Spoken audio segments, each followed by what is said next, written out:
الحمد لله الأولين والآخرين رب العرش العظيم والصلاة والسلام على سيد المرسلين وعلى آله وصحبه أجمعين. أشهد أن لا إله إلا الله وحده لا شريك له وأشهد أن محمدا عبده ورسوله. اللهم صل وسلم على سيدنا ومولانا محمد وعلى آله وصحبه أجمعين. أما بعد فيا عباد الله أوصيكم ونفسي بتقوى الله. اتقوا الله حق تقاته ولا تموتن إلا وأنتم مسلمون. قال الله تعالى في القرآن العظيم: أعوذ بالله من الشيطان الرجيم. بسم الله الرحمن الرحيم. إن تنصروا الله ينصركم ويثبت أقدامكم. صدق الله العظيم. Masyarul muslimin rahimakumullah. Marilah sama-sama kita memanjatkan puji dan syukur kepada Allah Subhanahu wa taala yang telah memberikan begitu banyak nikmatnya sejak tadi pagi sampai saat ini, terutama nikmat iman dan Islam, nikmat sehat walafiat, dan mudah-mudahan kita masih diberikan umur panjang oleh Allah Subhanahu wa taala. Shalawat dan salam semoga selalu tercurah kepada Nabi besar Muhammad SAW, Nabi akhir zaman, Nabi pemberi syafaat. Mudah-mudahan kita mendapat syafaat di hari kiamat nanti. Amin, amin ya rabbal alamin. Hadirin sidang Jumat yang berbahagia, dalam khutbah singkat ini saya akan menyampaikan dengan judul penerapan hukum terhadap manusia. Tercantum di dalam maqasidus syariah bahwa tujuan hukum itu ada 5. Yang pertama adalah hifzuddin, yang kedua hifzun nasab, yang ketiga hifzul mal, yang keempat hifzul aql, dan yang kelima adalah hifzun nasab. Hadirin sidang Jumat yang berbahagia, ternyata hukum itu dapat memberikan arahan kepada kita sekalian dan banyak memberikan nilai-nilai positif kalau kita dapat melaksanakannya dengan baik. Yang pertama adalah hifzuddin. Islam memberikan hukum kepada kita. Kita disuruh, diperintahkan untuk menjaga agama. Kita punya agama, kita jaga. Kita perbaiki kekurangan. Kita selamatkan agama dari mulai diri kita sampai kepada anak cucu kita. Jangan sampai agama yang ada pada anak cucu kita berbeda dengan agama yang saat ini kita yakini. Bahkan agama itu harus disiarkan, harus diperkenalkan kepada anak-anak kita. Kemudian agama itu juga harus ditolong.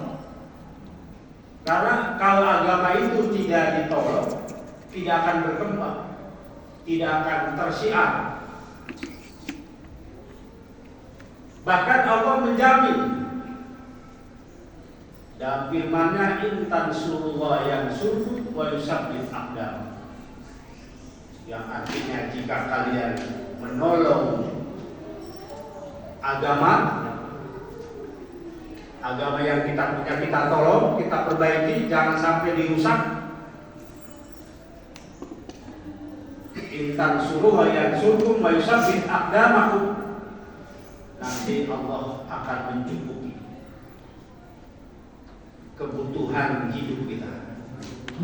Allah akan memberikan satu jaminan kepada kita sekalian. Ini dari segi hukum. Jadi ada nilai manfaat. Oleh karena itu agama itu harus dirawat, dijaga, disiarkan, diamalkan, dan sebagainya. Kemudian yang kedua, hifzul mal. Hifzul mal. Kita juga wajib menjaga. Kita punya harta, kita jaga. Apa yang kita jaga? Paling tidak kita dapatnya itu dari halal. Dapatnya dari barang yang halal. Jangan sampai kita dapat dari bukan yang halal. Ini hukum karena akan berdampak ketika kita menghadap Allah Subhanahu wa taala. Di akhirat nanti ada satu pertanyaan. Ketika masalah harta, malaikat bertanya, min aina ila aina. Kita punya harta benda itu dari mana dapat? Lalu dikemanai, artinya diinfakkan kemana? Karena harta di situ, setiap harta itu ada 2,5% yang harus kita infakkan. Ketika kita dapat, kita infakkan.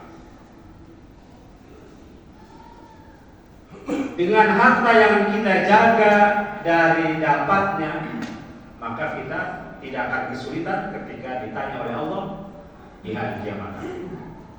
Dan harta itu kalau kita dapat menjaganya, maka akan menjadi berkah. Itu bisa menjamin diri kita. Apapun yang kita inginkan, harta itu bisa menjamin diri kita. Kemudian yang ketiga, hifzul aql. Agama menyuruh kita ini juga menjaga akal kita. Kenapa akal harus dijaga? Karena kalau akal itu rusak, maka akal itu tidak dapat bekerja, tidak dapat mengarahkan diri. Akal itu bisa rusak karena kurang tidur. Akal itu rusak karena banyak ngobrol. Akal itu rusak karena banyak minum-minuman yang memabukkan. Jadi akal ini harus dipelihara, harus dijaga. Dan akal itu harus diberi modal, harus dipupuk dengan apa? Dengan ilmu pengetahuan. Di dalam salah satu hadis Nabi, al-aqlus salim bil jismi salim. Jadi kalau akal itu berada di badan kita yang sehat, maka akal itu jadi baik, jadi bagus, punya pola pikir yang benar. Inilah perlunya dijaga akal. Kemudian yang berikutnya adalah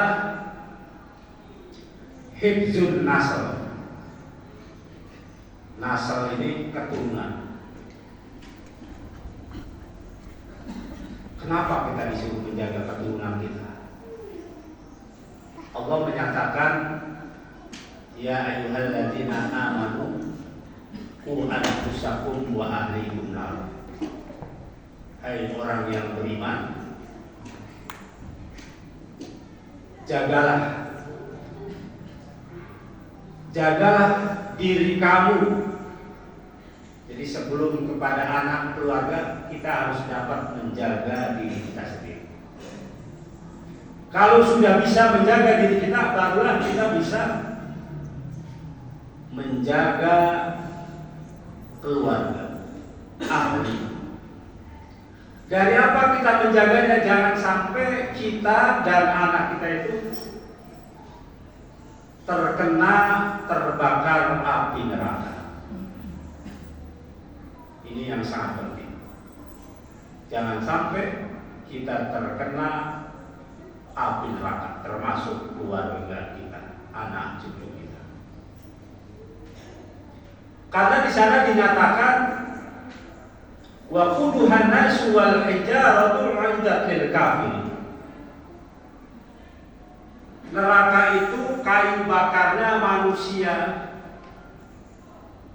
dan batu-batu, dan itu diperuntukkan untuk orang kafir, bukan untuk kita.